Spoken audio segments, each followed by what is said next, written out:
And we're live. All right, what's shaking, brothers? We're episode number 98 of the Before the Trainwreck series, the only show on the internet that shows you how to not make a train wreck out of your life.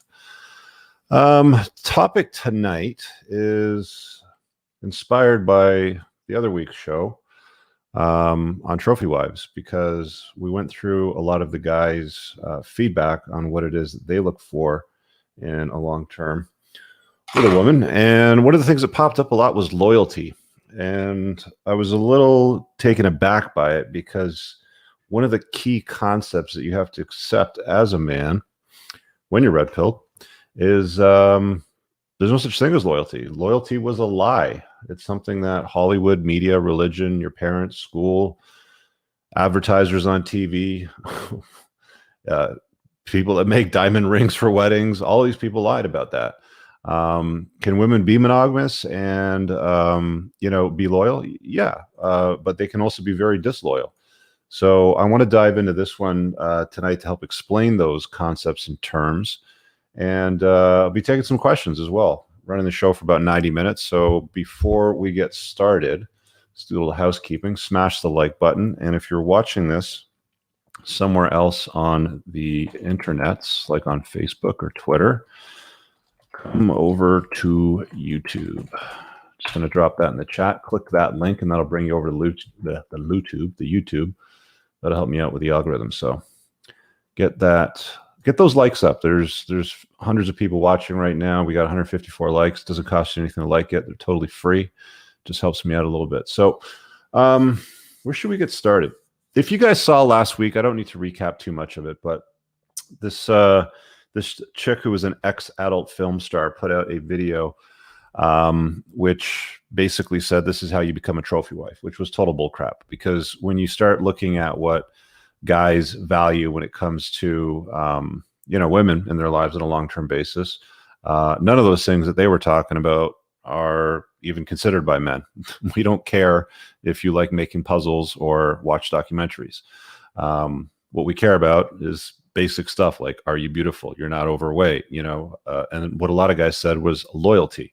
So I want to dedicate this to the topic of loyalty. And there's really three things that you need to understand, which will deal with 95% of everything that you need to know. Other guys out there will go really deep down the rabbit hole and give you all the nitty gritty details. I want to fly up to like 25,000 feet of altitude and at least give you all the best stuff, just so you have, some proper frame around it, if you know what I'm saying. So loyalty as a characteristic from a long-term partner, what drives a woman to be loyal. So let's talk about the three innate characteristics of women. This is true of all women. Doesn't matter where in the world they are, if Asia, South America, North America, Africa, Australia, it doesn't matter. Okay. You ask any guy that's traveled around the world and seen enough women in different places of the world, they'll start to tell you that they're pretty much all going to behave in a very similar fashion. There's always somebody out there that's going to sell you some narrative like, oh, you got to go to this country or this part of the world and they're just better, or there's unicorns in this part of the world. No, there's just women in a different part of the world from a different culture that speak a different language with different style and different, societal programmings, but they're still women. Women are still women. They all have the same hardwiring, they all have the same firmware, and they all have the same hardware, on the outside when we talk about hardware and software.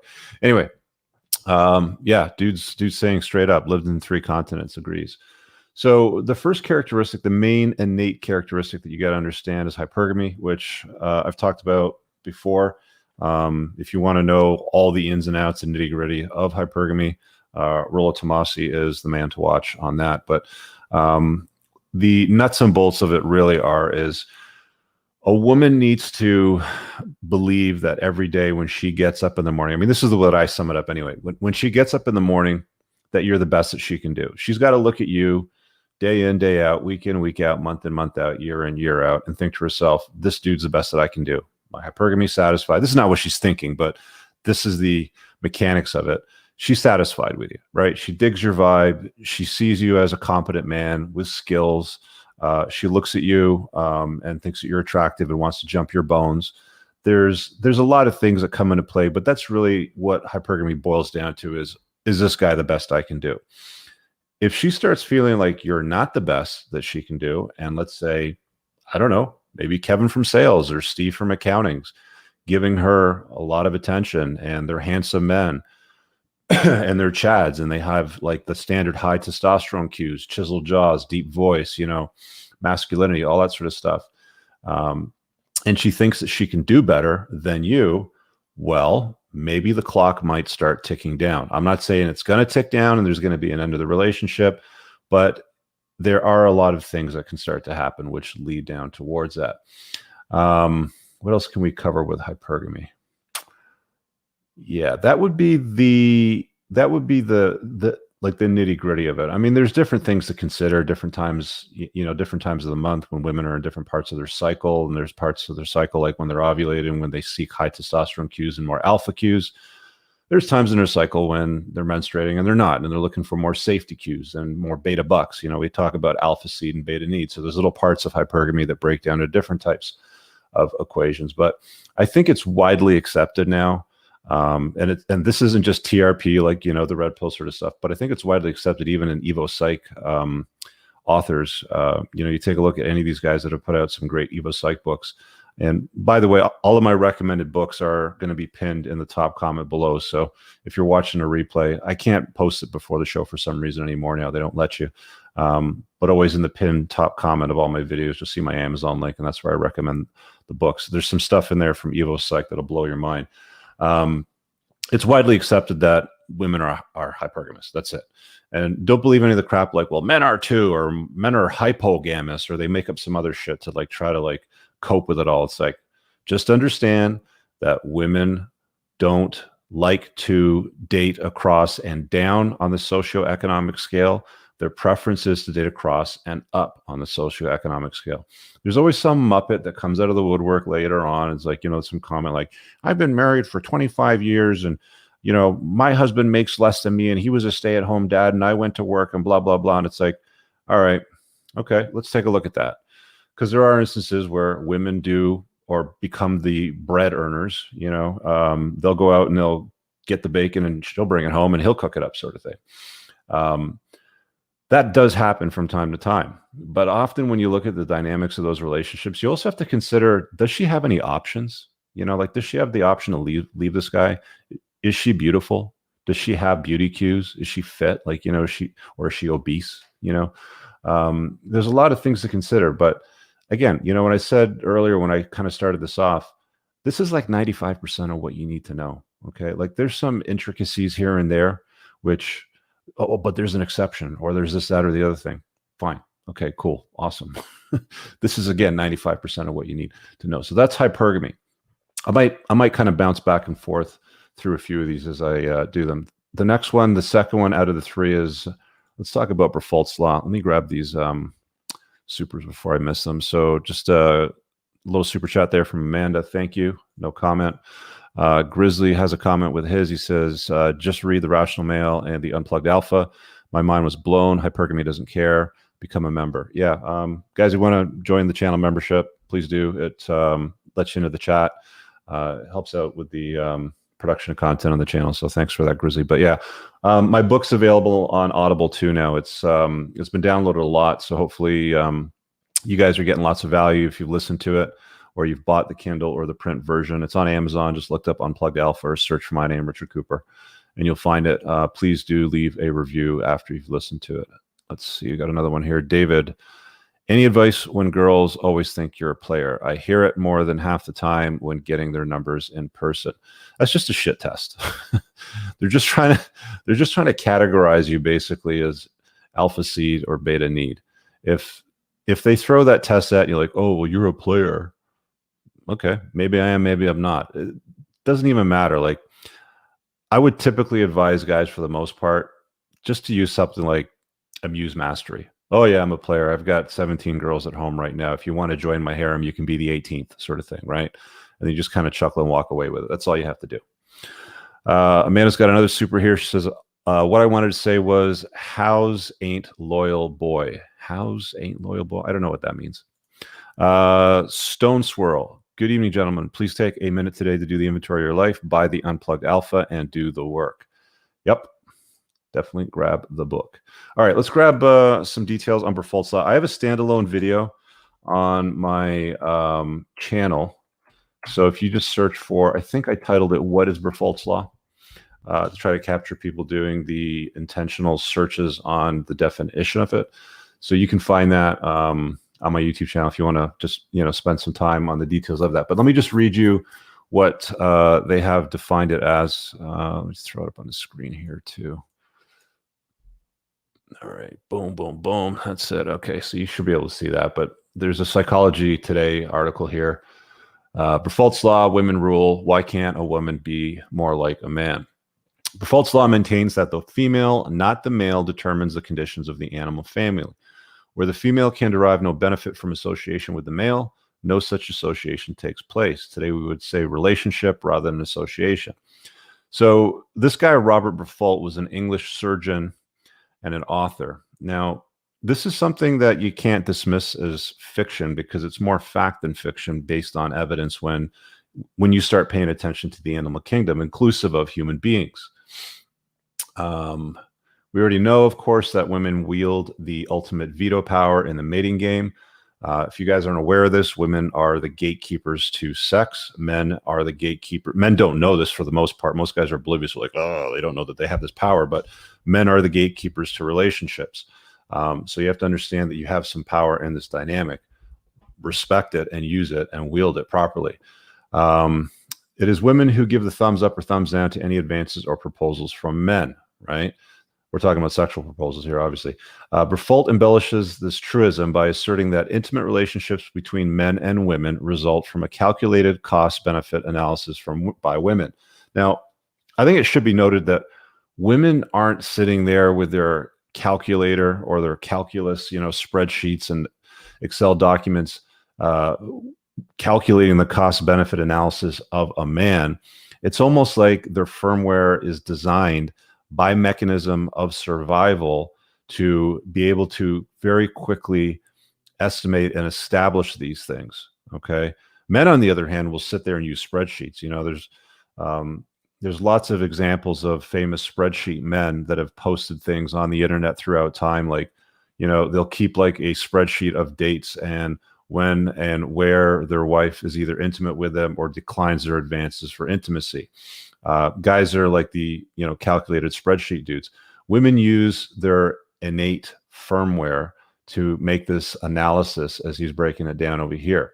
Will she or won't she acquire net gain from any relationship with a man? So think about it this way. Men are givers. We're even built mechanically when it comes to intimacy to be givers, the way that our junk is built, and women are the receivers. Throughout history, millions of years of evolution, we would go out and hunt, and women would typically stay behind and gather up and take care of the small children. And then we'd bring stuff back. And you still see the very same thing today. If you take a look at the list of the world's billionaires, most of the women on the list of billionaires had acquired their wealth, not by function of their own work ethic or work itself, but as an acquisition of either divorce or inheritance. Okay, so divorce, they would have inherited it from their husband. He would have done the work. For example, Mackenzie Bezos.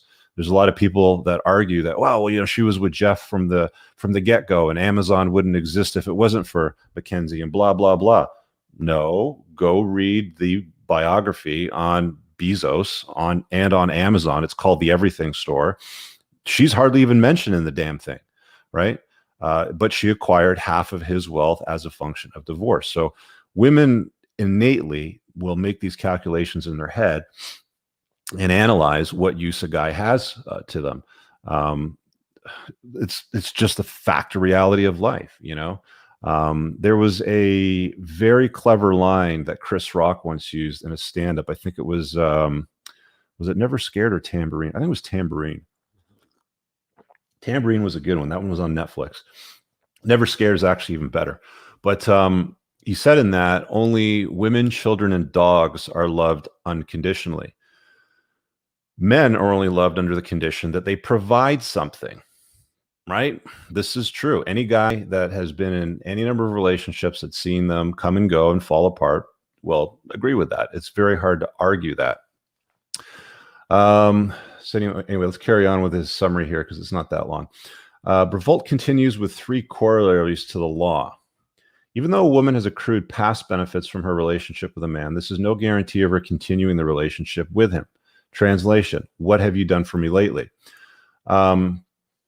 I've told the story before, so let's sum it up again real quick. I've dated a lot of divorced women because after I got divorced, I figured, let's download the apps and all this sort of stuff, and we'll start going out. And, I did the typical blue pill sort of thing and started dating women my age who happen to all be divorced with children in tow. And you start to have some conversations with, with these chicks, and they start telling you these stories about how they would bounce on their husbands. They would leave their husbands, men that they, vow to love, cherish, and sickness and health and death do us part. And, all those lyrics.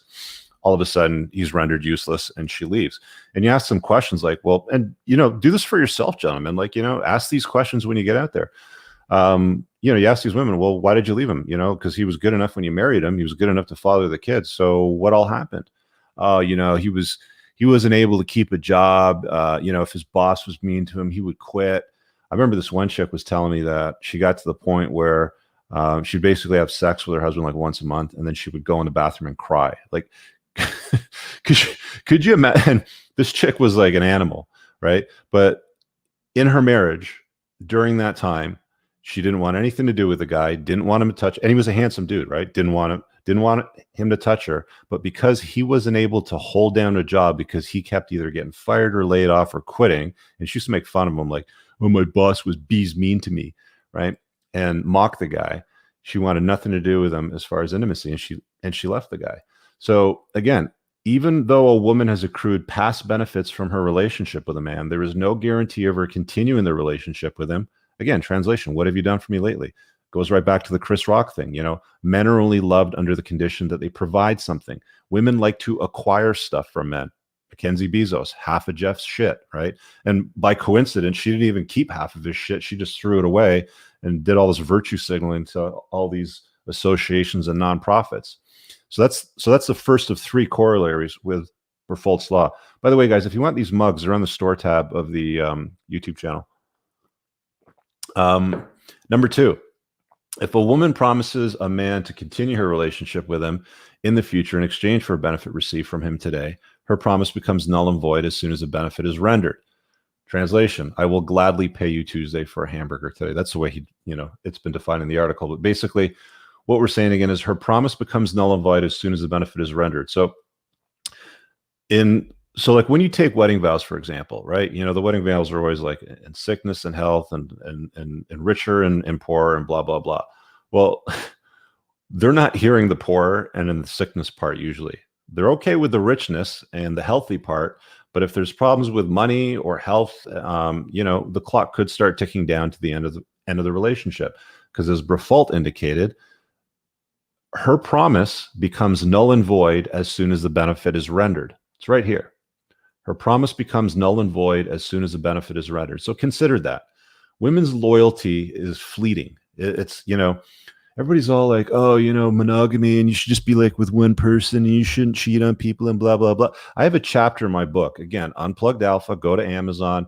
It's one of the longer chapters, and it deals with humans' promiscuity. I think the segment of the chapter is called Promiscuous Primates is what I titled it. Humans aren't monogamous. In fact, monogamy in the animal kingdom is quite rare, right? There's very, very few animals. Like true monogamy as it's defined in the animal kingdom, like there's, I don't know what the bird is. It's some kind of big ass like albatross bird somewhere in the Arctic or the Antarctic, but it mates for life. And they go out to sea and they go and, get their fish and they bring it back to the nest. And if one of the birds dies, the male or the female dies while it's out, let's say a shark jumps out of the water and grabs it and eats it, that's it. There's no other mate for that bird. It just dies a spinster. It you could say it goes and gets some cats or some pet dogs in a box wine subscription, but that's like the female version of today. But in nature, that's it. There's no other mate for that bird.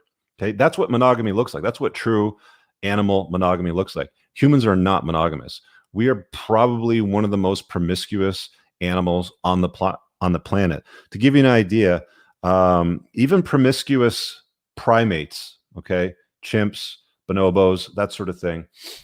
They have sex something like, I think it was 700 or 800 times for every pregnancy. Humans have sex about 1,000 times for each instance of a pregnancy. You can see very quickly that there's a lot of, intimacy going on around the world and not a lot of pregnancies coming out of it. Humans use it for, like, it has very, very little to do with reproduction for us. Yeah, it's the origin, it's the actual function of it. But when you take a look at how humans behave, how almost nobody is with the same person they lost their virginity to. One of the things that I love is when chicks are all like, well, I'm just monogamous and that's how it is. Like, okay, well, how many partners have you had? 10. Okay, well, you're not monogamous then, are you? Right? Because if you were, then you would have still been with the person you lost your virginity to. Well, yeah, but, I just want to be with you and I don't want to share you. Okay, it's because they want, exclusive rights to you and your resources. I'll talk more about jealousy in a minute, but let me get to the third corollary here. A man's promise of a future benefit has limited ability to secure a continuing relationship with a woman. So he's talking about a promise, and his promise carries weight with her only to the extent that the woman's weight for the benefit is short and to the extent that she trusts him to keep his promise. Translation, words don't mean shit when it comes to women. Right? So if you're talking about buying that house, you better not talk about buying that house. You better talk about, moving into the house. Okay. That's basically what he's saying here. So you can go look this up. There's also a standalone video on my channel about Briffaults law, but that would be the second most important female innate characteristic that you've got to understand.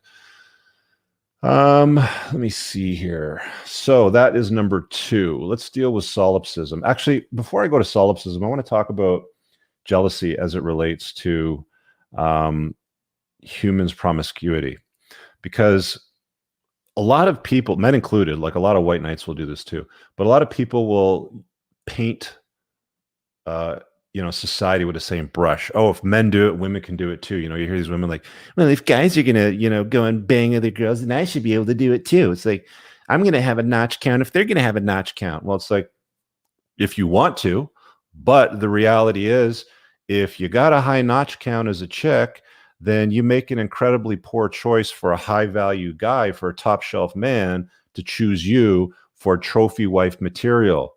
Okay. They just don't choose women like that typically, unless they're totally blue-pilled and blind to the reality of the world. Women and men do not operate by the same rule book. If you haven't noticed, stand in front of a mirror naked beside your woman or any chick and take a look at the build of your bodies, and you'll recognize men and women are in fact very different. Our sexual strategies are in fact different. They're not the same, and women and men can't do the same things, right? I mean, the difference is you could list them for miles. Men have more upper body strength, like 2/3 more upper body strength than women. Women's leg strength is closer, to men's, but it's still not even the same as on par as men's. There's a lot of differences between men. I mean, the obvious, women can have babies, men can't, despite what, the social, narrative is saying with, I don't know, all these ads now, like, oh, men can menstruate too. Really? Okay. Anyway, we're going to stay away from those topics, but men and women get jealous for different reason. Men get jealous because they fear paternity. Men are more concerned with what she's doing on an intimate level. They're not that concerned if she's talking to Kevin from sales. She's porking Kevin from sales. That's something he's going to have a problem with. Women, on the other hand, have more of a problem if you're talking to, I don't know, what's the chick's version? Cindy, Sheila, whatever. If you're talking to Sheila from the HR department, okay, if you're porking her too, that's of course going to be a problem. But she has a lot more concern with anything that might escalate into intimacy.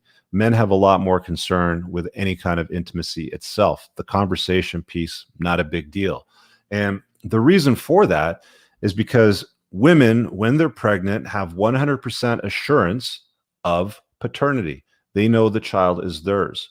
Men, on the other hand, as a function of evolution, and because women cuck men constantly throughout history, and if you're not familiar with cuck or cuckoldry, all that means is she's taken on the seed of another man, but convinces the schlep that it's his kid.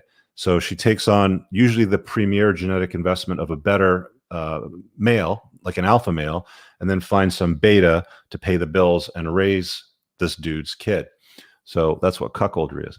But men, on the other hand, again, they get jealous because they don't have 100% assurance of paternity. So they want to make sure that their woman is sexually exclusive to them if they're going to invest in them. Women, on the other hand, are more concerned with provisioning resources and protection. They're not so concerned with where he's parking his wiener, right? And that's part of the reason why you'll hear throughout the TRP community, women are okay to share a high value alpha. They'd rather do that, in fact, than be straddled with a faithful loser. It's why you see women choose to date and go out with married men. Like, they would rather date a guy that lives with their wife than a guy that lives in their mom's basement. That's just how women are, right? High value guy, he's already been mate selected by somebody else. There's social proof. She'll go out with a married guy before she goes out with a guy living in his mom's basement at the same age, making no money. That's just how women behave. So you have to understand these innate behaviors when it comes to loyalty. Because when I see guys that are like, well, I want big boobs and a bum, and she has to be loyal. It's like, you don't, you're starting off from the wrong point here. Okay. You have to understand female nature and stop, expecting women to be loyal forever and ever until kingdom come, because they're only as loyal as their options, right? And you'll hear a lot of the guys in, more of the MGTOW communities talk about that. And I agree with everything that they observe. My solution to the problem is often different than that. So just get your head around it is what I'm saying here. Now, the last thing that drives their choices, what are we at? We're almost at the 30-minute mark. Let me grab the link so you guys can start piling in and ask questions, because that sometimes takes a little bit. And I know some of you come in a little late. So ask a question. So make sure you got headphones, wired headphones or something, so the audio is good and a decent connection. And when you come in, there's a private chat. Let me know what your question is in the private chat so I can sort through that and get to the ones more relevant to the topic, or ones that I think that might be interesting to talk about anyway. Here's a link. The new female voice is solid. Thanks, Steve. You like that voice? All right. So solipsism. Solipsism is straightforward. Here, let me get the definition here for her. Let's get her clean. Solipsism. Find a dictionary term, but I'll expand on it a little bit more. Is the physiological idea that only one's mind is sure to exist. There was a better definition than that. What is a solipsistic person? A solipsistic person is a person that only believes their mind or self is sure to exist. Individuals experiencing solipsism syndrome feel reality is not real in the sense of being internal for their own mind. The syndrome is characterized by feelings of loneliness, detachment, and indifference to the outside world. It doesn't define it as it relates to women. The thing that you understand, see, it really just boils down to this. When it comes to solipsism in women, all that means is they can't see past their own nose, which is why you hear me say things like women don't care about a man's struggle. They hang out at the finish line and they pick the winner, right? That's a solipsistic behavior. They don't care if you had a prick of a boss who treated you like dog poo-poo and you quit your job because he was a insufferable bastard, right? They don't care because they're solipsistic. They'll hang out at the finish line and they'll pick somebody else because hypergamy, that's just the way that it is. Hypergamy doesn't care. Women are solipsistic. They can't see past their own nose. They don't see anybody else's problems but their own. It's one of the reasons why you don't see women take a lot of ownership when it comes to faults in relationships and breakups and that sort of stuff. They just don't. It's very rare that you hear women say something like, "I'm sorry," and mean it. All right, some of you guys are piling in. Make sure you drop in the private chat what it is your question's about or what you want to ask me. Just helps me sort through a little bit better. So that's solipsism, right? It's why you hear, "Not yours, it's just your turn." New subscriber and bringing on your content. Thanks. Appreciate the super chat, brother. Yeah, that's why you hear it's, "She's not yours, it's just your turn." It's another soundbite that ties into hypergamy, Briffaults law, and solipsism. So what does all of that mean?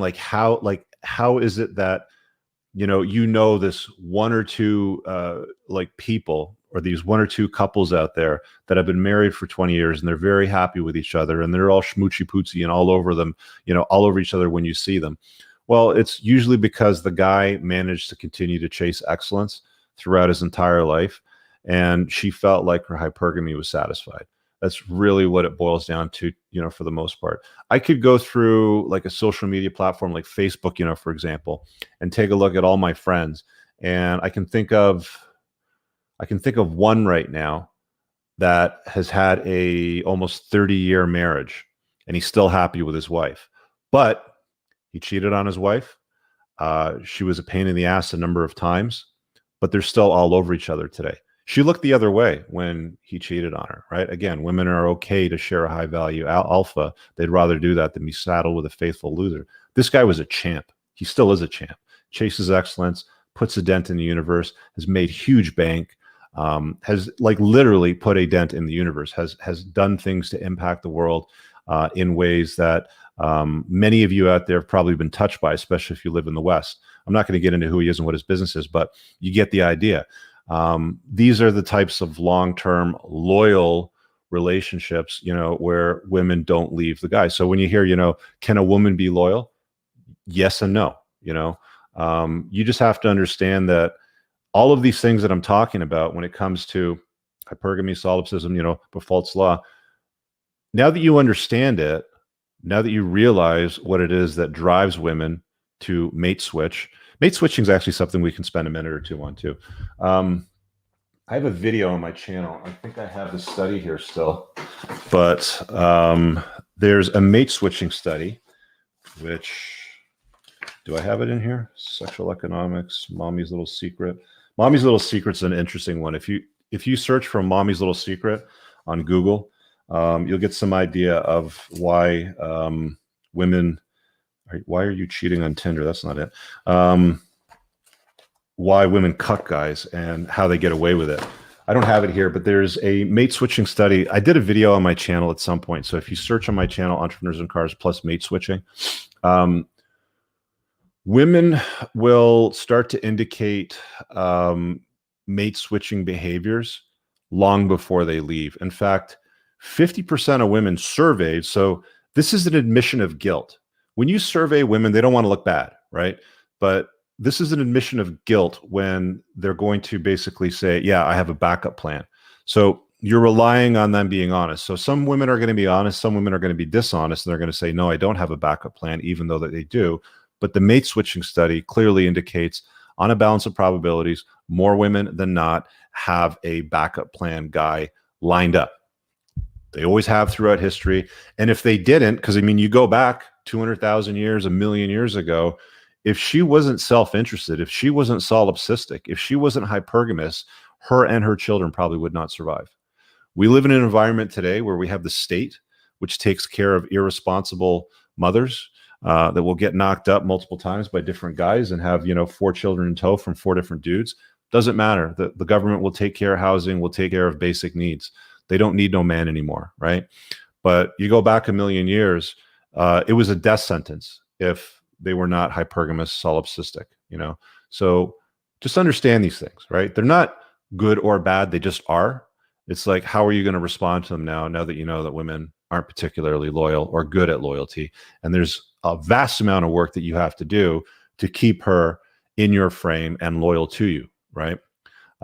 Signs that she's not loyal, there's all kinds. She's working late more. She's having more girls' night outs. She's maybe traveling out of town.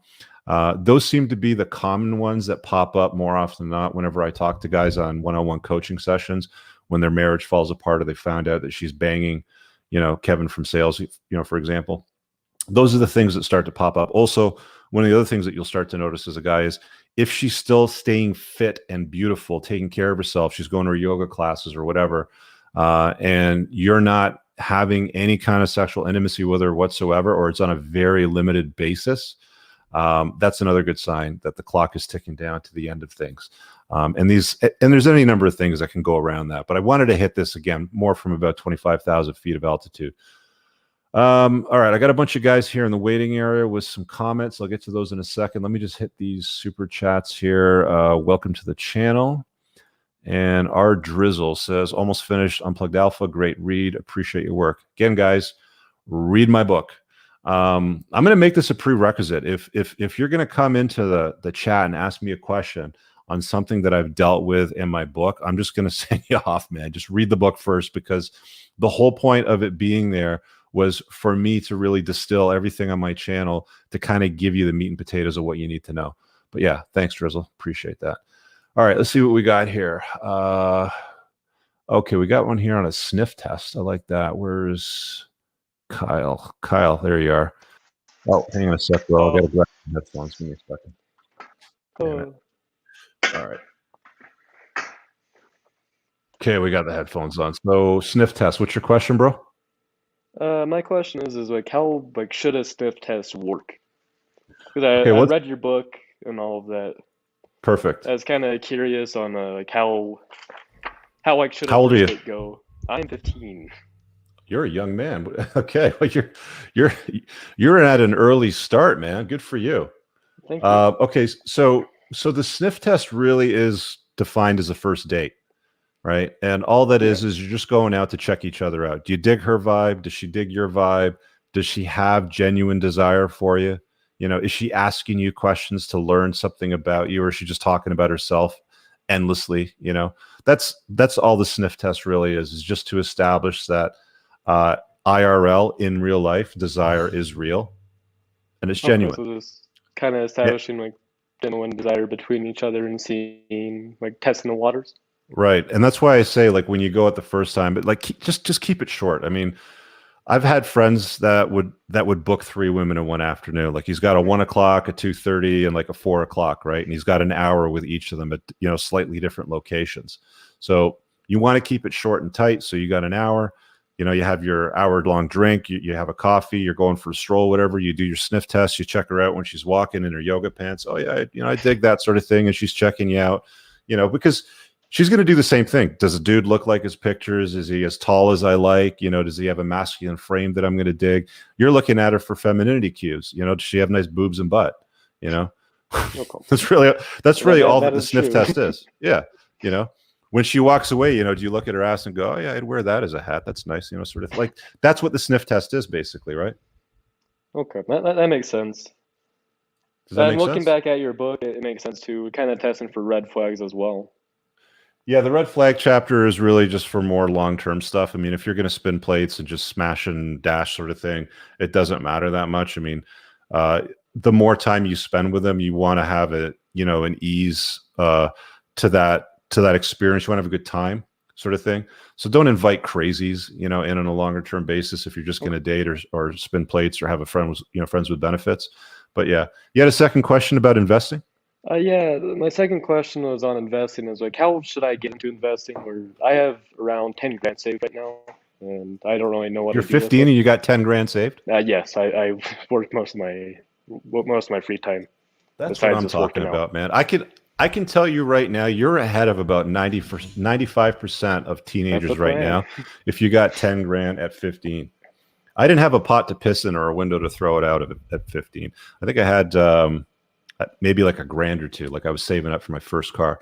Anyway, so what should you do to invest it in? Yeah, that's my main question. Fuck me. I mean, I'd say your cryptocurrency markets are probably still your best bet right now. Yeah, Bitcoin, Ethereum, Cardano, Polkadot, the main big ones that are more realized and have a market cap. There's some stuff in there's 8,000 tokens. You can throw it at some of the other ones, but you could be throwing it out the window. I mean, Bitcoin's probably going to be over 100 grand by the end of the year, maybe 150. Most definitely. I've been watching it. I just don't really know how to get into it. Well, where do you live? You in the States or in Canada? I live in the States. So just get started with something like Kraken or Coinbase. Just start with one of the basic exchanges and just start grabbing some. I mean, dollar cost average in if you want, or convert that 10 grand to I don't know, 70% Bitcoin and some Ether and some of the other shit coins, kind of in the top 10. Okay. That makes a lot of sense. So mainly focus on cryptocurrency that already have like a market cap and all of that. Here's the worst thing that could happen. The entire market goes to shit and you've lost 10 grand. Well, you're still 15 with nothing. You know, you're the That's same as true. everybody I else don't your really age have group. anything to my name. Or a year into the bull market, which should run for about another year anyway, at least to the end of this year. Or, you know, you could have turned that 10 grand into 30 or 40 grand, right? So, yeah, I think if you're going to throw it at anything at your age with where you're at, and you've got loads of runway ahead of you, I mean, you know, you can fall down and lose 10 grand 5 times, you know, before you're 20. It's not going to make a big deal. But yeah, that's what I'd be doing with it. Okay, that makes sense. Thank you. All right, man. See you. Yeah, see you. I appreciate All right. Let's go back here. Make sure I didn't miss anything. YOLO it all into Bitcoin, buddy. 15. Love it. Fucking awesome. All right, let's see what we got here for private chat questions. So Sam has a 6-girl rotation. Where's Sam at? Are you there? Sam, okay. Yo. What up, Rich? Yo. What's up, bro? Yeah, it's good to talk to you. So I'm actually really glad that you picked me because I just finished your book. Okay. And listening to your book was actually one of the main reasons that pushed me to realize that I'm wasting a bunch of my time spinning plates. Because even if you're only seeing a bunch of the girls once a month, the time that you have to dedicate to them, it really just sucked up way too much. So I kind of had a realization where the one that I kept coming back to, the cream that rose to the top, yep, I decided to friend zone all of them. And I'm 1 week into the LTR. And so basically a big concern that I have is that I am a DJ producer that is on the come up. Things are going extremely well. It's not how I make my money. I have a business and that's going insanely well. I'm going to clear 7 figures this year, which is... How old are you, Sam? 28. Okay. So it's pretty crazy to me. Everything's couldn't be going better. And I had a ton of fun the past 2 years, basically getting out of my blue pill life, realizing your content after I almost got married, really became the best alpha version of myself. I'm on top of the world right now, but obviously I have a lot of concerns that I'm getting into this LTR where I'm actually at the point I'm going to be able to start traveling around the country and the world, playing clubs. 30, and that's another thing. Okay, okay. And how long were you dating her? So we were seeing each other. We were seeing each other since July. Like we were having sex since July, but we were friends because she moved into my old unit and was getting my mail for about 2 years now. And so literally a good way to describe her, I would say she's like a 7. She's like very cute, but not like sexy. I put myself at like a 9. Okay. So she is absolutely in love with me and does everything that I need to get done. I kind of describe her almost like Pepper Potts, you know, from Iron Man. She's like a really good assistant. You know what I'm saying? Pepper Potts was Gwyneth Paltrow, right? Exactly. So she's just kind of like in the background. She thinks about things, you know, that fills a lot of the gaps that I don't fill as far as like a strategy and planning perspective. You know what I'm saying? More of a macro. She's more of a micro kind of thing. Let me ask this question, Sam. Who initiated the talk? Like, where do we stand? Me. And she actually was kind of, because I realized that seeing all the girls, again, they were kind of energy vampires sucking up my time, and it was just too much. I don't need it for my ego anymore. So I'm trying to figure out how to maximize productivity because all the time that I spend not on my business is in music production as I'm trying to grow the brand and blow that up. So, I mean, like, you've read my book, so 2 things you should know right away is don't date women that are older than you, and the second thing is let her initiate the talk. Damn. So what's the question here? So the question is that that basically, if I understand all the principles that I have the burden of performance, and that I am going to be the one that I guess what it is that I don't want to give up the ability to have those random one-night stands as, you know, I'm going out and playing shows and doing my thing. And she kind of understands that. But at the same time, it's like this kind of awkward, I don't want to flaunt it in her face of like, hey, I'm not actively seeking out other girlfriends, but, you know, when I'm playing in other countries and things like that, and I have fans and you're not there with me, it's just known as long as I wear like a condom, you know, I'm probably going to be hitting it. So Right. it's kind of like can this work if that's my state of mind? And how should I kind of approach the LTR going into it? Well, you're approaching it the right way. You're basically telling her like, I'm not monogamous and I'm not going to be monogamous, but I'm not going to put your health at risk. And the other thing that women don't want is they don't want to be embarrassed. So you don't like, this is something that Esther Perel summarized in one of her books when she was kind of contrasting North American culture versus European. And in European culture, women typically look the other way. Like it's almost expected if you're a high value guy that you've got a mistress or you've got a side piece. Yes. But you're not supposed to bring them to like one of the restaurants that you bring your wife and kids to. You're not supposed to bring them to places where you might embarrass her to friends or family members, sort of thing. So, I mean, if you're going about it when you're traveling, doing your DJing, you're wrapping it up and she's okay with that, then there's really nothing to talk about. She might try to express some concern, at a later date, or she might change her stance on it. But just stay firm on it. I mean, if that's what you want to do, then you've set the tone at the start of the relationship. You're not hiding anything, so just carry on with it. I love it. And then my last question would be, I'm okay with the concept of eventually one day getting married, but I would never want to get married where the state has any kind of a say where I can get divorced. It would almost be like a fake marriage. It's like, hey, we're getting married just for but I'm never going to put my name on paper. Mm-hmm. Do you have any advice on like actually going through with something like that other than talking to, I'm in Georgia. I don't know anybody in Georgia that's structured it that way, but you'd want to talk to a family lawyer there. Look for a guy that thinks outside of the box. Like don't go for the fuddy-duddy old guy that's, charging, $1,000 an hour billable, do the conventional, divorce shit. Look for a younger guy that understands your lifestyle choice. And the most important thing really though is, I mean, if you're going to live in a way that the state views as a marriage, and you've listened to my book, I have a chapter on marriage, and the title of that chapter is Why Smart Men Don't Marry. I'm not saying that you can't or that you shouldn't, but smart men, you typically don't marry because it exposes you to unnecessary risk. Exactly. So that being said, the whole point of living with a chick and getting to that position really should be to have kids, because she's good mother stock and you want her to raise your children and have a positive influence and basically take care of stuff so you can go out and chase excellence. Problem with that though is it doesn't matter what you do. Generally speaking, if you live in the West, the state's going to look at it as a marriage at some point anyway. So you're going to have to talk to a family lawyer on that in Georgia and see what you can do. The best thing that you could do really is leave a hostile state for a more friendly state.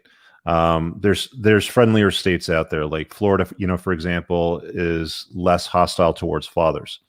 There's no state or province in the West that I know of that's friendly to fathers, meaning they'll do things to benefit dad. They just do less harmful shit to dad at the exit. So if you have the ability to maneuver and you can live somewhere else, I'd probably suggest moving to a state that's friendlier to fathers. There's a lot more that you can do to that, and I could spend hours on it. I've got some notes here on a course that I'm working on vetting for mother stock, because this one question that comes up a lot with guys is like, how do I have kids and not screw up my life, right? I mean, like the point that you're talking about with marriage is the point to have kids, or is it to marry? It kind of is like it's to have kids, but at the same time, it's also like because women don't want to be embarrassed kind of thing. Like I've been with this guy for so long, it needs to be outwardly, like the appearance that we're married kind of thing, but I'm not going to budge to allow myself to get divorce raped is kind of where I'm going. Trying to find like a happy middle ground.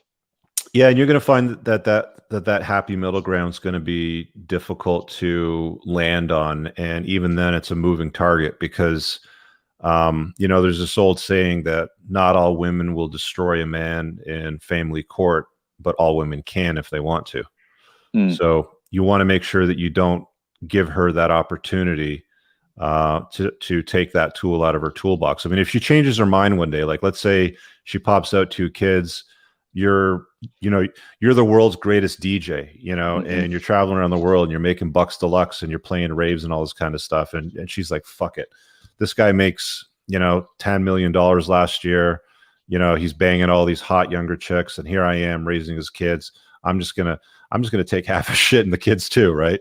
You want to minimize that exposure to risk as much as possible. So consider moving to a place that's less hostile towards fathers, and do whatever you can to lawyer it up so that you've got the risk minimized as much as possible too. Awesome. I should have that course later on this year out, and it's going to have a lot of good information in it. So keep an eye out for that. Awesome. Well, I appreciate it a lot, and good advice about the not wanting to be embarrassed thing. And I'm glad you narrated the book. Did a great job. Appreciate it, bro. Thank you. And hey, listen, do me a favor, leave a quick review on Amazon. It helps me out a ton too. Done. I'll do it right now. All right. You're the man, Rich. Appreciate it. Bye. All right. Let's see what else we got here in the private chat. That was a good question. Got Kyle's. Got another. Is it second Kyle? Where's the other Kyle? All right. We got recently ran into an issue of being an alpha in a casual relationship. The girl was top shelf woman. All right. Let's see what Kyle's got here. What's up, bro? Hey, how's it going? Good. You want to explain your question? Yeah, so in a very, very small story, I met this chick through a friend. We had a real good relationship going, but, I moved to Chico State, living the party life, wasn't ready to tie the knot yet, or, even What's a Chico State? Sorry, man, you're going to have to forgive me. I live in Canada. No, you got Chico State's it's like a party college school in Northern California. Okay, got it. All right. And so, I barely just moved there during the quarantine, so we haven't really been able to live that yet, and so I wasn't really ready to date yet, but she was top shelf woman, virgin, the whole 9 yards, right? Passed any shit test, drove 2.5 hours to come see me. But, I was too naive to scoop that one up, right? I wasn't focused on that at the time. I wasn't even focused on myself. Run into an issue about a month ago. She picks her second option of some close friend she had. She used to have feelings. You see how that goes now. And then I kind of blue-pilled myself into trying to want to get back with the woman, right? Trying to message her, get her back, would tie myself down and want to be with her in a relationship if I can get her back. And that's just not me. And I've been in a weird state.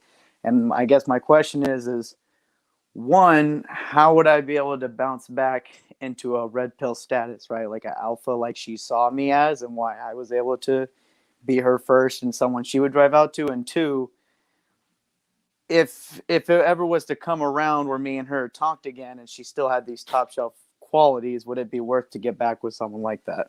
How old are you? 23. How old is she? 22. Okay. So first thing I would say is you don't get into a long-term relationship with a chick at that age. That shouldn't even be a question that's crossing your mind. You should be out there laying the foundation for your life and, starting to make some bank, or at least figuring out how you're going to do it and what you're going to do for the rest of your life, and spinning some plates and understanding female nature, but not asking questions like, how do I get the girl back? How do I get the girls? Right. So like, do you have one-itis for this chick?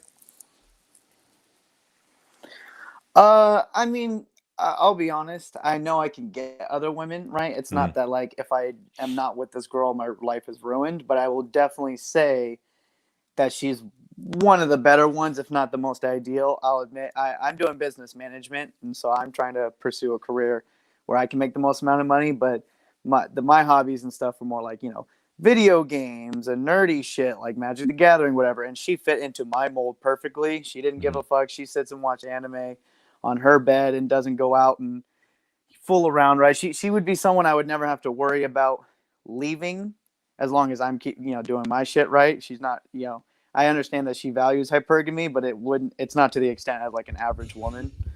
And so so what you're trying to describe here, or what you're trying to sell me on, is that she's a unicorn. Kinda, not really. I mean, don't get me wrong. I'm not No, you are. That's 10 out of. No, but that's what you're trying to sell me on, is that she's a unicorn. You're like, well, I lost the frame, Rich. She saw me as an alpha. Now she sees me as a beta. But you basically put yourself. So how long did you date her for?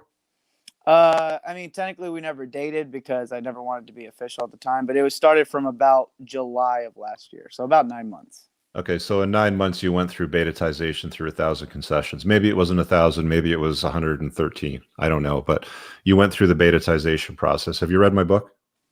No, actually, I just started watching your videos a few weeks ago when all this happened. My friend Okay. recommended me to your videos, and I've been watching a lot of them. One of the ones I just watched before hopping on this your podcast was why you should not go back to your exes. But I wanted to kind of talk to you a little more about it, and kind of get the real story behind that. A little bit. There's a video on my channel I did with Rollo when I first met him, the 9 Iron Rules of Tomasi. Go watch that. He talks extensively about why you don't want to go back to an ex. The long story distilled down to the short version really is if you're gonna get with an ex again, she better see you as her best possible option, and she should be the one coming back to you. And if she is coming back to you, for whatever reason why you guys parted ways, she's fixed that problem, i.e. she had daddy issues and didn't respect men, right? She went to therapy, she did counseling, she fixed that, and then she's come back and she's in your frame and she realizes she made a mistake. She apologizes profusely, blah, blah, blah sort of thing. Generally speaking, trying to get an ex back is like going down to the curb after you've taken the garbage out and just running through the garbage. There's nothing there for you. It's just trash. The garbage man's going to come pick it up. Your neighbors are watching you go through it. There's nothing in there but trash, and it's not going to change because nothing's changed for you, right? It's not like, a couple of years have gone by and you've all of a sudden become this wealthy billionaire and you fly in a helicopter. Like, you're still the same guy, right? You're still doing the same stuff. Like, what have you done to change yourself? So, and I'm not saying that you need to change anything, for yourself, but generally speaking, it's time better spent going out and developing new relationships with new prospective women than it is trying to fix something that's broken. Trying to fix something that's broken is it's like a car crash. You ever see a car at a car crash and it's like sold off as a salvage title, through the insurance company, and nobody really wants it, or if somebody does fix it and it goes on the market for sale, it's like worth 10 grand less than what it would have sold for if it was up to spec with other cars. That's basically what you're dealing with, is a car crash here. Okay. There's a lot better things that you could be doing with your time. This is like pretty common for most guys who are like, I screwed up. How do I get her back? I think she's top shelf woman. Like, how do I get her back? First thing is read my book. I'm glad your friend sent you over and that you're open to the information. Now that you found it, you've just scraped the surface. You got to go deeper down the rabbit hole. So I'd start by reading my book, grab it off Amazon. It's in 3 formats, Kindle, print, or Audible, and I narrate it myself. Start there. And then I'd also recommend reading Rollo's at least first 2 books as well. Thank you. I appreciate it. And I, ever since I watched the videos, I have been working on myself. I used to be, kind of a fat piece of shit, and I've been down 15 pounds since I started. Really been focusing on school. Again, I'm doing business management, so I've been working on myself. It's just been hard to. 15 pounds isn't much, though, if you're calling yourself a fat piece of shit. How tall are you? I'm about 5'9". And what do you weigh right now? Now I weigh about 218. I got that quarantine fat / not doing shit the past, 2020. Yeah, so, you're still a fat piece of shit. No, I am. Absolutely. That's why, Okay. That's why when I started watching your video, that's what made me drop the 15. And I'm still going hard at it. My target goal is about 180. I'll tell you this, though, like you're 23, you can fix that very quickly. Like, it's not a big problem for you. Like, again, like, when I'm talking to men specifically, I'm saying chase excellence, not women. If your sexual market value is at its peak, like if you were to rate yourself right now on a scale of 1 to 10, with 10 being the absolute best version of yourself and 1 being the worst, where would you rate yourself? I'd probably put myself at a 6. Like, I'm good looking, but I got the fat, so that's okay. the problem. So women, and you'll learn this when you get into my book in more detail, but women will only swipe right on guys on dating apps that they deem an 8 out of 10 or better. And this is like 3 out of 10s or higher. So a 3 thinks she actually deserves like an 8 out of 10 or better. So if you're looking at yourself right now and going, I got some areas to improve. I got some fat I got to burn off here. Maybe I'm spending too much time, I don't know, playing video games, whatever. I could do something better with my time. Like, if there's areas to improve where you can turn yourself from a 6 to a 9, you're going to have a way better experience with women. You will be spoiled for choice. Okay. You will be the sexual, selector when you're the best version of yourself. right? One of the things that'll start to happen right away, like I can see your face a little bit rounder than what it should be. One of the things that'll happen is you actually become more handsome when you lose that weight. Yeah, no, I agree with that. And I used to be skinny and much better. And when I used to go on the dating apps, I'd, not to try to talk myself up, but, I'd be able to hook up with women here and there, and it wasn't a big issue. And that was kind of, when you brought up the monogamous thing, that was one of the reasons I couldn't be with this girl at the time is I just, again, I go to a party school. I haven't really done it very much, and I just wanted to party and be with other women and focus on my schooling. But then when I went, like you said, when I kind of realized she was the unicorn, that's where I started to fall into the blue pill status of, oh shit, I lost something great. I need to try to get that back. That's the way you've been programmed, bro. It's society's programming. And, if you think that you can watch a video or two or like read a book and it's all going to be solved, it's going to take you years for you to update your beliefs to a new set of rules that will serve you. And as long as you're aware of that and you're okay with that and you're willing to do the work on yourself, you're going to come out the other side like a fucking champ. Like none of this stuff was available when I was your age. I mean, I was riding around on motorcycles with my buddies, and that was the extent of my, alpha years. Was chicks would just come to you because you're good looking, you're tall, you're muscular, and you got a motorcycle. They grab onto you and they just want to go for a ride and just rub you down, sort of thing. And that's what worked. But I had none of this stuff available to me. There was no YouTube. There's none of this shit. So you got a leg up on all of this, man. So embrace it and just do that work on yourself. You know what I'm saying? No, I appreciate that. Thank you. And if she ever did hit me up, definitely it's more focused on me. She has to fit into my frame. That's one of the things I've taken from any of your videos that you've ever put is that I'm me. She needs to fit inside of what I'm doing. And she did at the time, but only time will tell if she ever does come back, if she's going to do that again. So I appreciate that. Thank you. All right, man. See ya. It's good talking to you. Peace. All right. Let me just quickly check the comments here, see if I missed anything. I've had a few people asking me about doing a collab with Better Bachelor. I'm open to it. I mean, I don't have anything against the dude. I mean, the only thing that I question when it comes to some of the, like MGTOW light type of creators is I feel like they spend a little too much time on the problem and not enough on, solutions. Let me see what else we got here. These young guys. Yeah. But hey, listen, I'd rather hit these guys at 15, 23 than hit them at 45 when they've been through the divorce grounder and they don't even get to see their kids. And, the wife is taking all of his money and just alienating the dude. That's where I want to hit them.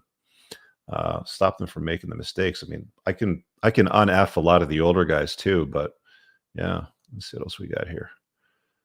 Kyle K-Man might internalize. Is there something I noticed happened? The ladies. Lewis has an interesting question here. Let me see where's Lewis at? Lewis Vargas. There he is. All right, Louis. How you doing, bro? How you doing? Can you hear me? Right. Yeah, so the question here is, there's something I noticed that happened to me many times. There are many ladies that only talk to you when they need a favor, and for some reason I always fall. How could I? So you're basically talking about beta bucks. If she's not calling you to bang, then she's calling you for something else. Yeah. The thing is, I've been into this of self-improvement and all of this stuff of, let's say, converting myself into an alpha, trying to improve myself, hitting the gym, hitting the saving and investing and all that stuff, The thing is, since the quarantine started and we cannot, because I'm in college, we cannot go to that social place, let's say. Many gals have been hitting me up, to talk. What do they ask you for? The thing is that they don't just come and ask it. They come to talk with me, and they talk with me for a week, 2 weeks, sometimes a month, and then when they ask me for a favor, I just help them because I think of myself um, how to say it without sound like a meme. So, are you familiar with Alan Roger Curry? No, I haven't heard about that. He wrote a book called Mode 1, and one of the things he talks about in the book is sexual attention versus non-sexual attention. When you look at women, what do you think? You want to play a game of chess with them? You want to talk about politics? Or you want to smash? I haven't actually made that question to myself. What was the name of the book? Mode 1. Moto 1. Mode, M-O-D-E, 1. Oh, thank you. But answer my question. Like, when you look at a woman, what are you looking at her for? Like to meet people, like to make friends, like being. No. You make friends with men. You don't make friends with women. That's part of your problem, is you're setting yourself up to be placed into the friend zone. Women are beauty objects to men. Men are success objects to women. That's what they're looking at men as, right? What can I get from this guy? That's what we were talking about from the beginning, was Briffaults' law, right? Yeah. I don't know if you were on at the beginning, but that's what they're looking at men as, is they are a utility, right? And in exchange, they exchange their beauty and their sexuality for that. So you can't be looking at women like to meet people or to become friends. You're basically setting yourself up to friend zone yourself every single time.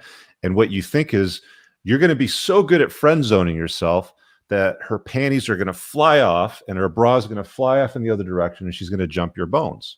And it doesn't work that way, bro. Women have girlfriends and boyfriends. And if you're not banging, if you're not intimate with her, then guess what? You're her girlfriend. So you're going to be the emotional tampon that she's going to cry on. You're going to be the guy that she calls upon when Chad Thundercock smashes her and doesn't call her back. You're going to be the guy that she calls on when she needs to move from one house to another house, or to pack boxes, or to pick up heavy shit, stuff like that. Don't be that guy. But that applies to every woman, even the ones that I don't want to smash? All women. What kind of friendship are you going to get out of a woman? I don't have any female friends. I get it. If I'm talking to a chick, it's because we're either smashing or it's because we're going to smash. So if I don't want to bang her, I don't get to talk to her. The whole concept of Alan Roger Curry's sexual attention versus non-sexual attention is you want her sexual attention. So open the frame of the conversation, open the dialogue with everything that you do with her, and build it around you want sexual attention. And if she starts like limiting that and is like, no, I don't want that from you, I just want to be friends. Cool. I don't want any more friends. I got lots of friends. If you want some friends, go find another friend. I think you're hot and I want to bang, right? Like, you can actually be that direct. That's one of the things he talks about in his book, is his direct approach to dating. The other thing that you got to do, bro, is you got to clean up your look. Like, fix your hair. It looks messy and stuff. You got to get a nice style going on with it. Like, you can clean that up, right? Okay. That's something that you have control of. So, like, you have to understand that women are going to judge you based on your appearance. You just can't nice guy your way into her pants. Like, you can't be that shoulder to cry on and expect her to want to jump your bones. They don't do that. That's not how women operate. Yeah, I know that. Anyhow. Cool? Yeah, thank you. All right, start with that, man. Talk to you soon. All right, let's see what else we got here. Conk, my brother, any friendship from a woman is better in all ways with other men or a dog. Yeah. No free attention. Shout out to Alan Roger Curry. All right, let's go back to the private chat, see what we got here. I am 31 and just started to get an e-commerce business going. My question is, how do I, okay. I don't have a dad. Okay, let's hit up, I don't have a dad. Where's Aiden? Aiden, there you go. What's up, brother? Hey, man, how are you? Good. So your message here says, my question, how do I at 18 balance avoiding a potential hiccup LTRs as a young man, but also learn the lessons of relationships? I don't have a dad. So you're raised by a single mom? So yeah, he was like when I was quite young. I was 12, so I can recall it to a certain extent, but you're not really self-aware before you're, I'd say, 14, 15. So it was sort of, I obviously remember him, but it was mostly a single mother in terms of like the morality, I guess. So yeah. Got it. Okay. So what's your question specifically? Like, what potential hiccups So are you fearing here? So I came out of a relationship a few months back.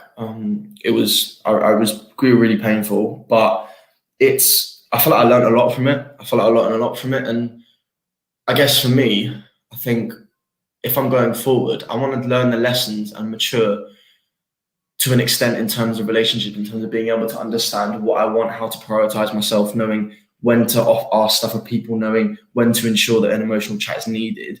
But I feel like there's certain things that I've only learned from interacting with women on maybe a more long-term basis. So obviously I have like the father I can sort of talk to, be like, look, what would your port of call be? Someone in, what would your suggestion be? Sort of balancing learning those lessons, but not going so far as in you're, getting into an LTR that's not, worth it really. You're 18, right? Yeah, I'm 18, man. Yeah, you're asking too many of the wrong questions at 18. You shouldn't be asking questions about managing a long-term relationship.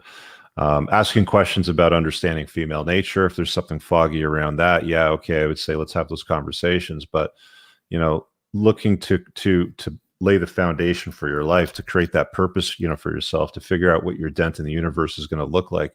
That's a far better question than how do I avoid potential hiccups in a long-term relationship. I don't want 18-year-old guys asking that question. I don't want 23-year-old guys asking the question. I mean, generally speaking, you don't want to get into any kind of long-term monogamous relationship with a chick in your teens or 20s. Yeah.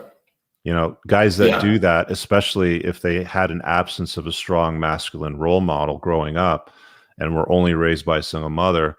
I've seen this movie before. It doesn't end well for most of these guys, right? Like they really struggle. How new are you to my channel? Have you watched it a lot? Are you new to the channel this week, or? Well, I've been watching your channel maybe like a year or so, I'd say. I've introduced one of two of my mates to it, and a lot of them actually share similar sort of sentiments in terms of the red pill and I guess the ideas that it puts forward. But I think I sort of went through, when I was like which is year 9, which is about 13, 14, I went through this phase of watching very, some silly, very like far politically left or right YouTubers. And as I got older, I sort of naturally came into the red pill, became a bit more self-aware, I guess. So I've been watching your stuff for about a year, but before that, I had that awareness to it. Do you know what I mean? The first thing that I'll tell you when it comes to that sort of content is don't waste your time with politics. Yeah. It is a colossal waste of a man's time. You're not going to change anything. Like arguing with people about political opinions, your favorite party, whatever policy matters. They don't want to hear an opinion that's different from yours. And there's radical opinions on the far left and on the far right. If you want to adopt any political lens to view the world in, the one of libertarianism is going to be the most useful, especially if you're saying to yourself, I like the red pill because it's the most aligned with that. But setting that aside, have you read my book yet? Yeah, I actually ordered it yesterday, so hopefully it's coming in the next few days. And I'm really looking forward to reading it because my mate was reading it the other day. Okay, so that'll offer some clarity. I would also recommend, as you're going through that, there's a lot of books in my Amazon store, which will end up in the pinned top comment. You'll see it in any of my other videos in the last couple of years anyway, but there's lots of other books in there that I'd recommend. I really like Evo Psych, definitely Rollo's books. Aaron Cleary's got some great books. Jack Donovan. Like, you're looking for information that your mother simply couldn't have given you. Do you have a relationship with your dad, or is he gone? Yeah, no, he passed a while back. So, and it's not just that. It's like I don't really have an extended family really. So it's kind of like, do you know what I guess the thing is, man? It's like I feel like I'm questioning a lot of stuff and questioning morality and questioning sort of how to approach the world. But I want to be able to. I sort of expect, I guess, my father to sort of be able to discuss that with me. To sort of like have so many questions. And like I want to be able to answer them, but I don't want to question too many things at 18. But am I not supposed to enjoy myself, if that makes sense? You know what I mean? So yeah, you should sort be of like a enjoying paradoxical yourself. thing. Yeah, you should be enjoying yourself. Like, don't spend too much time reading and collecting information. You need to start going out there and seeing how things really work. One of the things that I'd recommend you do, if you haven't, do you do anything in combat sports? Do you have a dojo that you can join? Yeah, I actually I've been doing athletics for years. I'm quite blessed in my physique. I go gym like every other day. I run every other day. I play football or soccer every other day. I'm really active with that, and I take my physical health really seriously. So I love that, and I'm starting actually. Do you fight? Yeah, funny enough, that's what one thing I've been as soon as we're out of lockdown on April 12th. So that was the first thing I was going to do. One of the things I wanted to join. I wanted to just join sort of a combat sport because you recommended it. The benefit to that, I mean, it's not going to replace your father, but I mean, the benefit to that is there's a lot of high T masculine men that are winners in the world that do combat sports, and you need to expose yourself to that so that you can level up and get what you missed, growing up without a father. I'm not saying it's going to fully replace it, but it's going to be useful from three different, perspectives. One, some of the best cardio drills that you'll end up doing will be in that. So it's very healthy. You're going to learn combat skills. So, you can absolutely, destroy somebody if the need is ever called upon you to do so, to defend yourself or somebody in your inner circle. And the third thing is the network there is very, very good. You're going to meet guys there that are at the top of their game, and they're going to provide the masculine virtues that you've missed. Take a look at some of those reads that I've mentioned, but those things matter more than, how do I avoid, potential, hiccups with an LTR as a young man? Like, I don't want to screw up my life. The answer to that part of the question is just don't get into LTRs with women at this stage of your life. Okay. All right. Okay. Thank you for your help, man, and I appreciate it. So have a nice evening, bro. You got it, man. Be good. Take care. See ya. All right. Let's see what we got here and catch up. Alan is a new channel member. Welcome. Got one from JP here as a super chat. I personally like having females around me because they up my status and attract other females to me. It's okay to have some female friends, don't you think? I don't have any, like, I'm not interested in having conversations with women on stuff like I'm a conventional sort of masculine dude that likes guns, fast cars, fighting. Like, I like shit like that. And I just can't, like, I have conversations with women, of course, but I'm not going to be like, hey, let's hang out and pound back some beer. If I'm going to pound anything, I'm going to smash. That's what I'm going to do. So if you want to use women for social proof, maybe at a younger age, I could see that might be a little more useful if you're a younger guy, maybe in your 20s, and you hang out in larger groups and you got your, cliques and all that sort of thing. Having some social proof, especially if they're attractive women. But if they're attractive women in your orbit, you should be having their sexual attention, obviously. So, you figure out what it is that you want to do with that at the end of the day. Another new member from Sync528. And another super chat here. Just finished listening to Unplugged Alpha on Audible. Amazing book, Rich. I'm telling you guys, the feedback is like piling up on that book. People are digging it. So if you haven't read it yet, grab it off Amazon and do me a solid if you have gone through it and leave a review on the platform. It helps out a ton. Sync, scroll up. Sync. Is there a question from Sync? No. Okay. Let me go to the super chat here. Not the super chat, the private chat, and see what we got for questions. Steve, you've been dying to get on. Stevie boy. Rich, I just wanted to. With my mug and my T-shirt and all my merch on. I had to make up for I think this is smartening up a little bit. I can explain that a little bit better later. Like, it was this girl, because I promote all your stuff. Like, I got the mug. I work with guys on YouTube. Like, that's the stuff from Joker came from. A lot of it came from me because that was somebody else that was asking about the Better Bachelor thing. Well, because it's a different dynamic, right? Like, you've got I can tell you. What is it that you would like me to do with Joker from Better Bachelor? What is Well, it that it's you like? because okay, you apparently you contacted him a few years back, and then he saw one of your MGTOW videos, and it like scared the shit out of him because he thought that you were gonna like, tear into him like you tear into like single mothers and stuff like that. Just he was just sort of like because he's a good guy. He's an IT guy. Like he's analytical. You're I have no beef there. It's like the only thing that I question when it comes to the MGTOW light stuff is, again, I feel like there's too much time spent on here's the problem, let's marinate on it, rather than let's talk about some solutions to that and let's approach it from a more tactical angle. That's the way that I like to deal with it. I see the exact same problems as what everybody else does. Like, I'm not blind, obviously, but anyway, what's your question, man? Well, no, it had to do with like the mental gymnastics. Like I was watching, like, and I can say to the other guys who are watching, like, go back, like the younger guys. I'm older, but like, go back and watch some of the early stuff. It makes so much sense. It's like if you ever see too, like, because I work with a guy, like he tells me like the comment thing is like huge now. So you'll see me. I'll just comment the word comment. Like get the boys to do that. That'll boost the algorithm too, and get those back into their feed. But the mental gymnastics I thought was hilarious. Like I'm dealing with like a Zen master Buddhist Socrates type of thing. Like basically, I had to define the word definition with her to like get an answer out of her. It was just meant these hoops I had to jump through.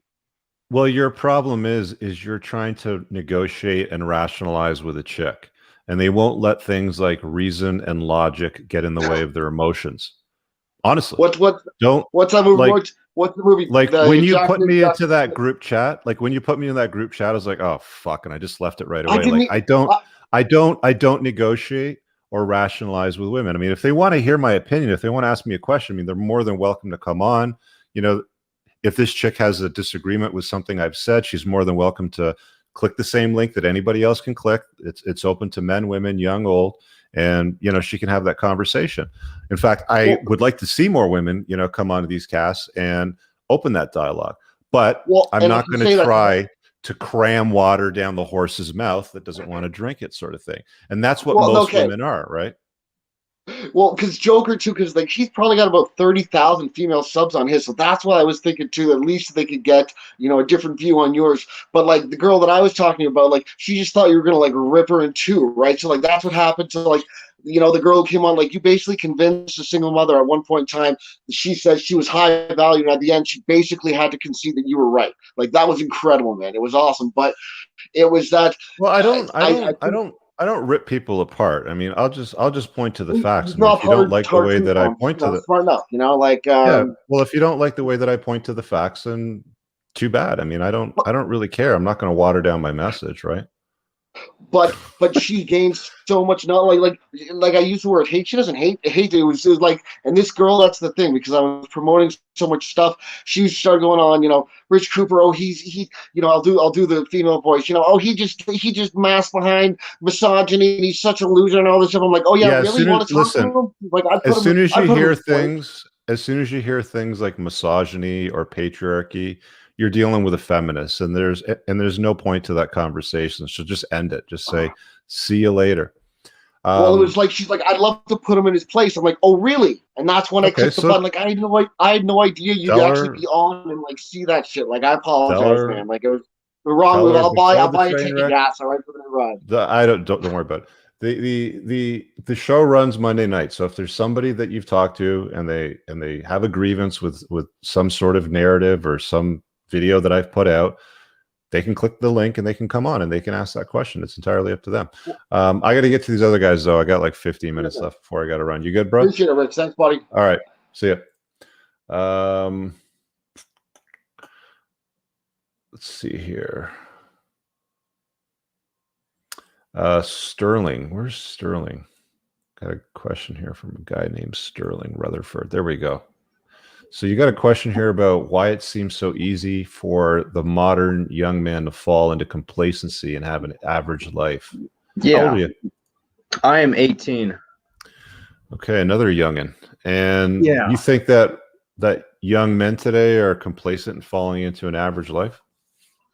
Yeah, well, it just seems, it's easy to go on the internet and on YouTube and, you know, listen to guys like you talk about success and stuff. But when you go out into when I go out into the real world, you know, and I see it, it seems so common. It seems so easy for guys to work, you know, for example, a retail job for 30 years, you know, and it seems discouraging to me. You know, I mean, I don't want to be like pessimistic, but how Okay. realistic No, you I think think? I know what you're saying. I mean, like I worked a retail job. Fuck, how old was I? Maybe 18 or 19. Maybe for Yeah. about 2 or 3 years. I worked this retail job at a stereo store. VCRs, TVs, like stereos. Like, you know, I used to do installs, like, you know, surround sound stuff in people's homes. It paid shit. Yeah. Like the pay was pretty crap. Do you have YouTube running somewhere else? I'm getting feedback somewhere. I don't know if you got another screen, if you can mute it. But you don't want to stay in that position for too long. Like I would tell every guy here, I'm just going to mute you for a sec while I'm talking so I don't get that feedback. But I would tell every guy to work a shit job at least once in your life. I've done a few. I've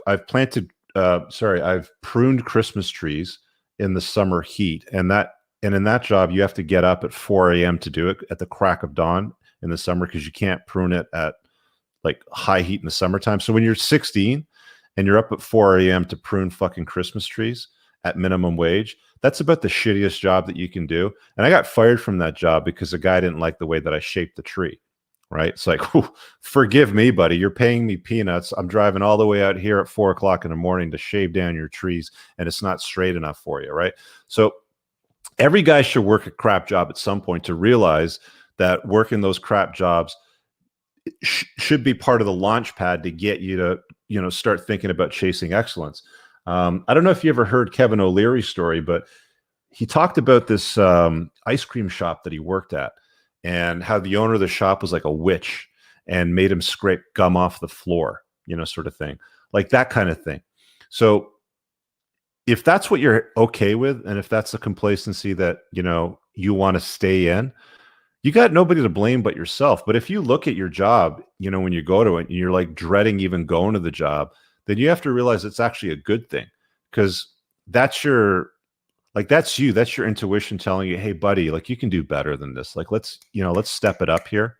Again, men have the burden of performance in society. All women have to do is show up and look pretty. Okay.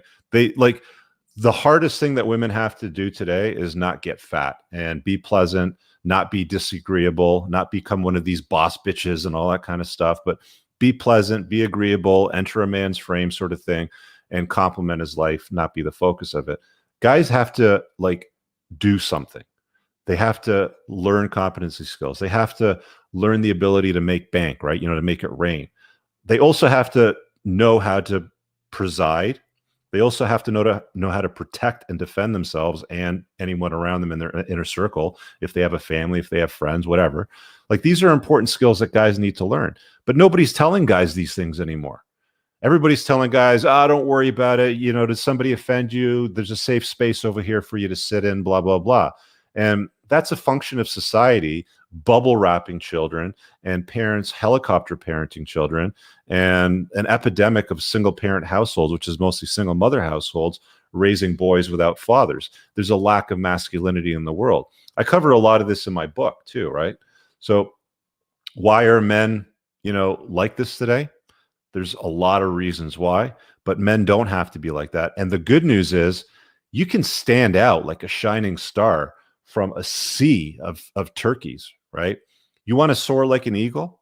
It's a lot easier to do today when most guys are just happy walking the ground, being a turkey, complaining about their life, sulking. It's not fair. Oh, boo frickin' who? Okay? Life is hard. Fucking deal with it. Make yourself better. You know, stand up and go and do the work. That's what most guys fail at.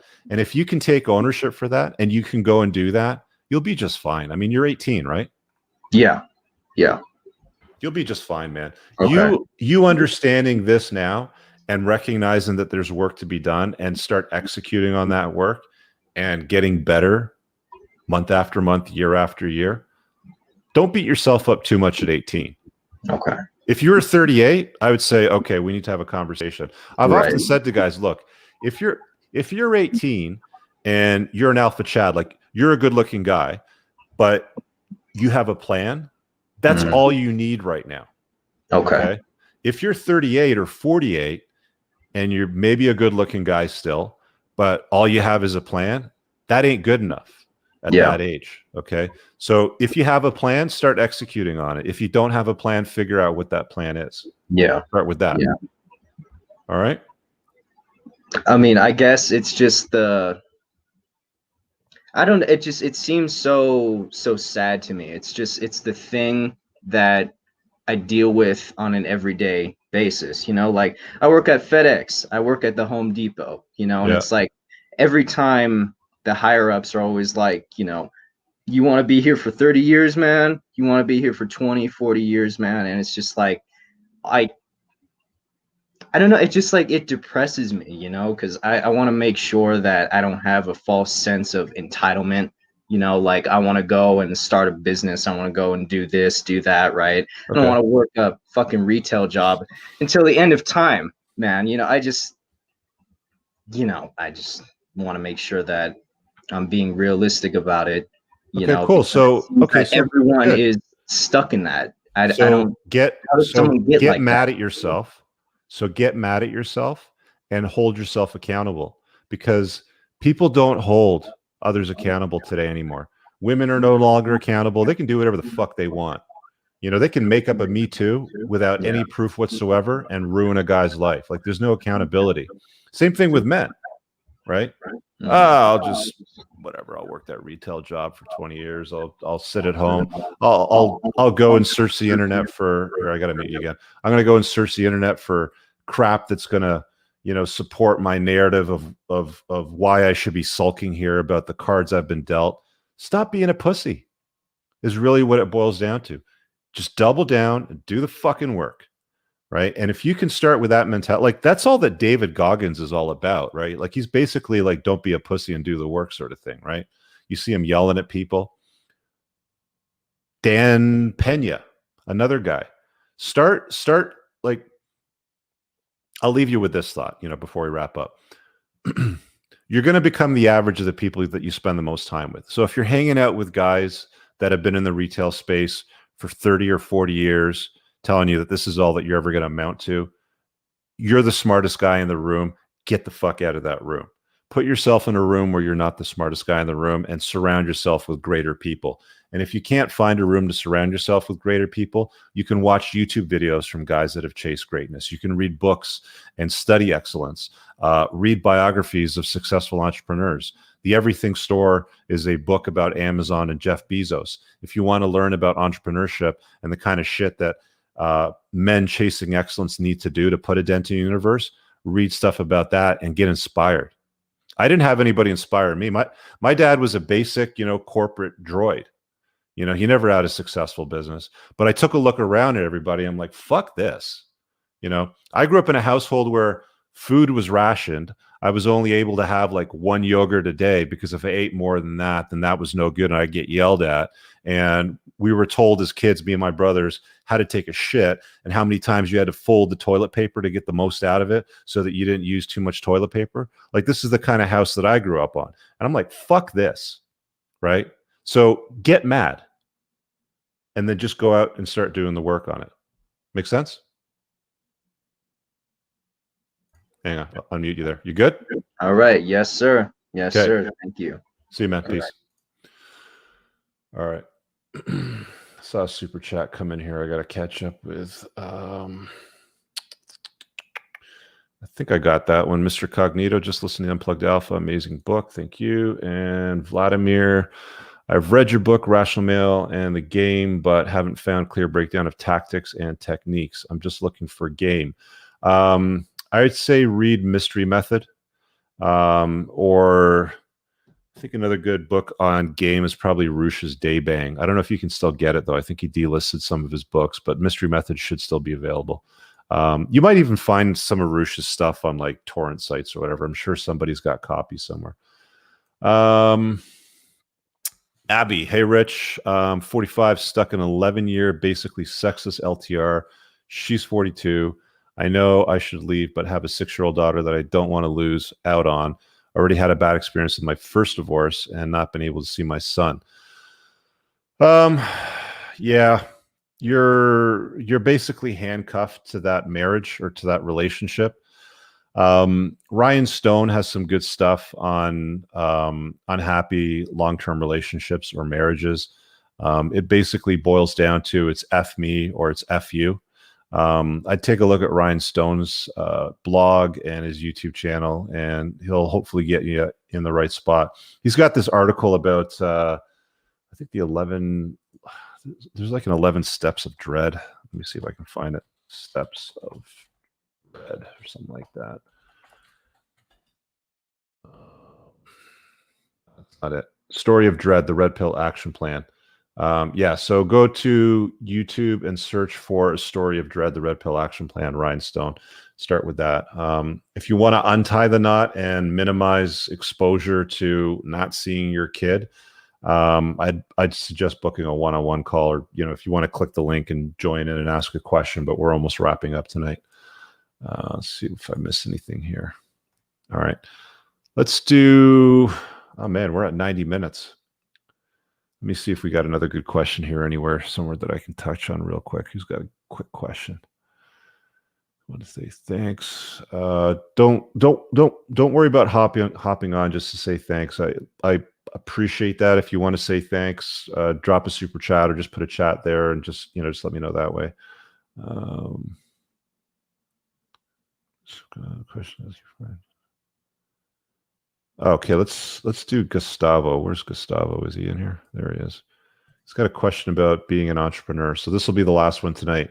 How do I keep my mind free from girl distractions when I'm on my entrepreneurship path? So what's the story? Hey, how you doing, Rich? First of all, man, I really want to thank you just real quick. You provide a lot of free value to a lot of men and a lot of kids that really need it, and I really appreciate that, brother. Just keep it up, man.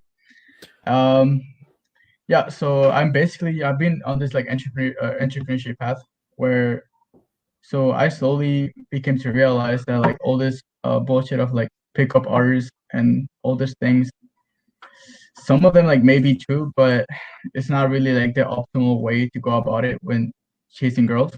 And I came across Fresh and Fit, and through them I came across your channel, and you have really interesting things and really interesting and wise points.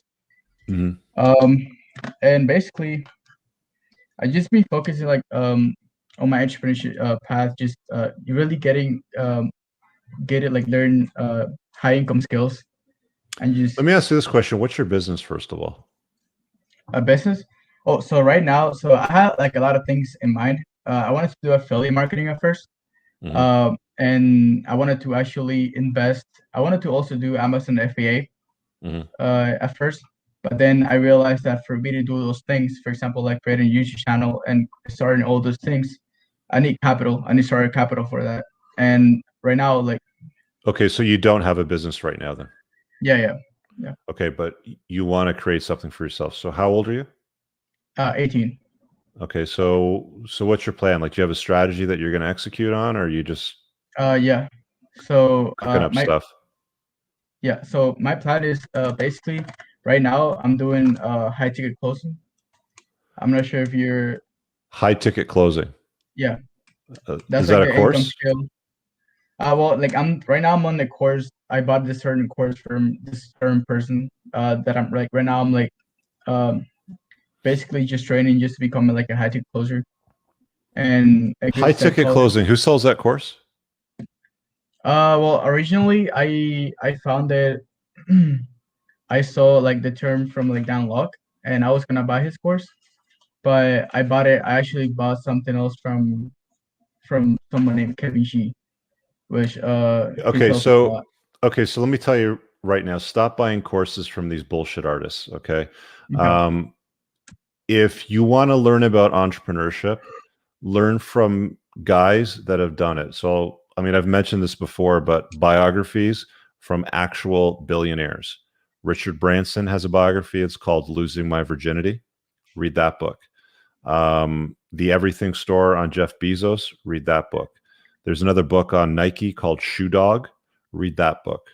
And another one, I mean, these are all in my Amazon bookstore. Like, the wealth of history has been documented in literature. So you can find, like, if you go to the pinned top comment of any of my videos and you click the Amazon link, then go to books, all the books are there, right? So look for the ones on entrepreneurship. There's one by Tim S. Grover. It's called Relentless.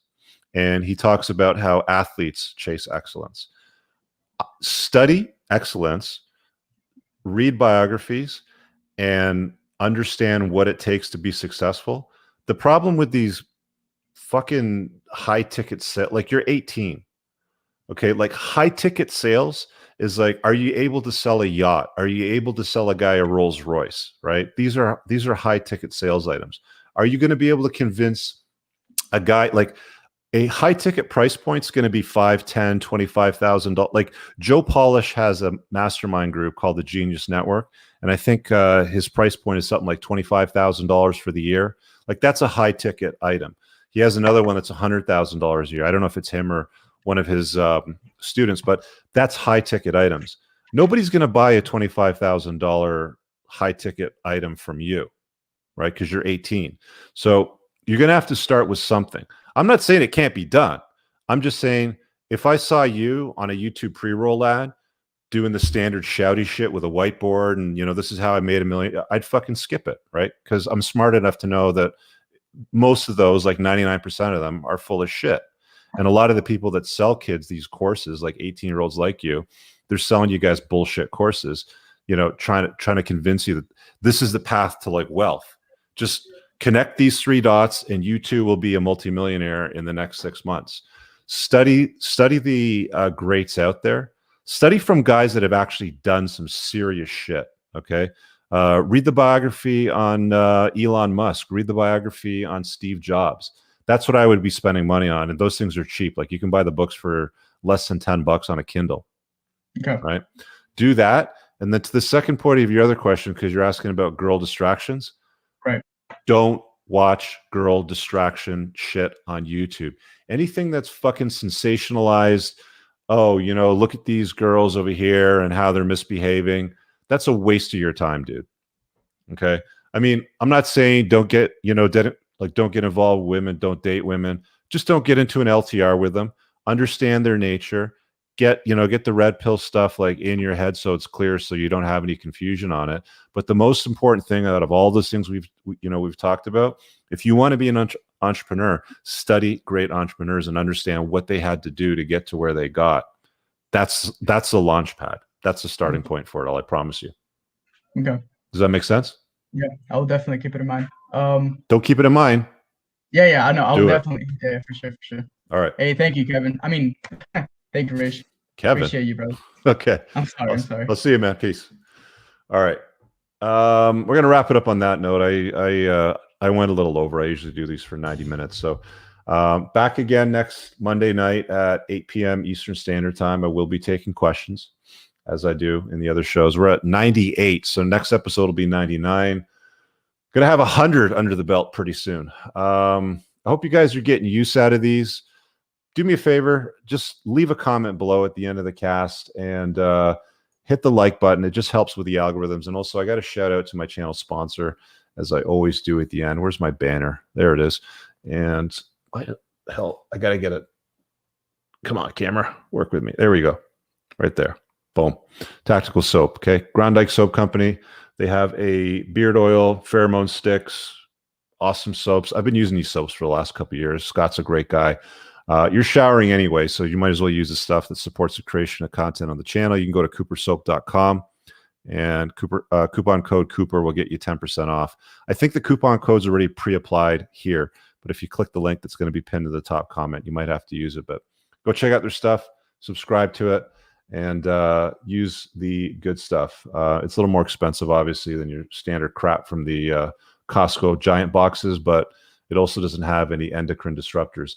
And if you're not familiar with the episode of Playing to Win on endocrine disruptors that boost estrogens in your body and mess with your testosterone, Anthony J, his book is Estrogeneration, or watch the interview that I did with him on the Playing to Win podcast on my channel. Speaking of Playing to Win, I got John Fitch. He's going to join me this Thursday around noon. I have to create the event, so keep an eye out for that. I'll probably put it out tomorrow. We're going to have a stellar, probably a 90-minute conversation about his path in chasing excellence. If you don't know who he is, he was a great MMA fighter. I'm not so interested in the MMA stuff, although we will talk about it. I'm more interested in the path that he took and how he chases excellence in his own life. And that's on the Playing to Win playlist. So playing to win versus playing not to lose are two very different things. If you don't know what those are, come back on Thursday and watch that show with me. Thanks for watching, guys. Have an amazing night. Peace out.